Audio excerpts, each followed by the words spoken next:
O que diz a guilhotina de Hume?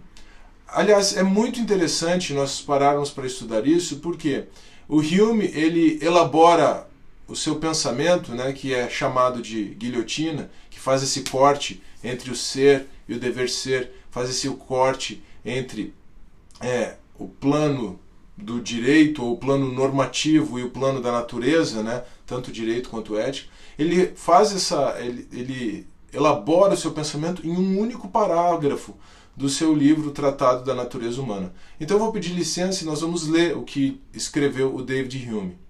Em todo o sistema de moral que até hoje encontrei, sempre notei que o autor segue durante algum tempo o modo comum de raciocinar, estabelecendo a existência de Deus ou fazendo observações a respeito dos assuntos humanos, quando de repente surpreendo-me ao ver que em vez de cópulas proposicionais usuais, como é e não encontro uma só proposição que não esteja conectada a outra por um deve ou não deve. Essa mudança é imperceptível, porém da maior importância, pois como esse deve ou não deve expressa uma nova relação ou afirmação, esta precisaria ser notada e explicada.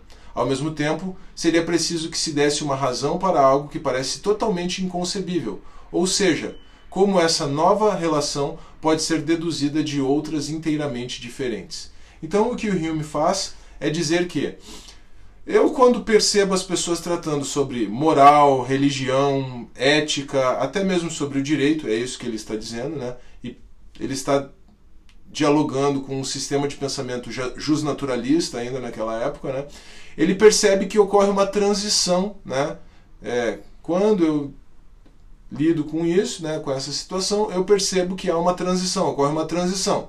As pessoas passam de descrever fenômenos, não é, para apresentar proposições normativas. Deve ser. Né? Então, Deus existe, Deus é assim, etc, etc. Por isso nós devemos glorificá-lo. Estou só utilizando um exemplo muito simples. Né? O homem tem tal estrutura, os homens vivem em sociedade, por isso os homens não devem matar uns aos outros. Percebe?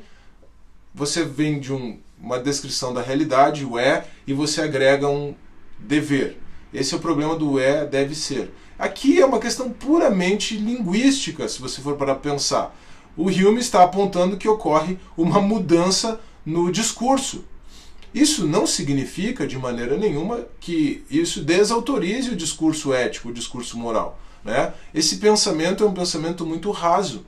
É um pensamento muito raso porque ele tem um problema epistemológico. Ele está tentando apontar um problema epistemológico, como eu mencionei, né? O problema do deve ser, mas na verdade ele tem um problema epistemológico muito mais profundo, que é transformar, essa é a base, né, porque isso aqui está dentro do empirismo do pensamento do Hume, então você não pode descolar a guilhotina de Hume do pensamento empirista dele.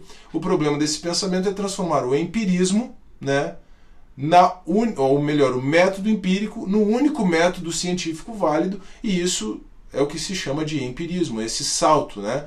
O método empírico ser transformado num único método científico válido.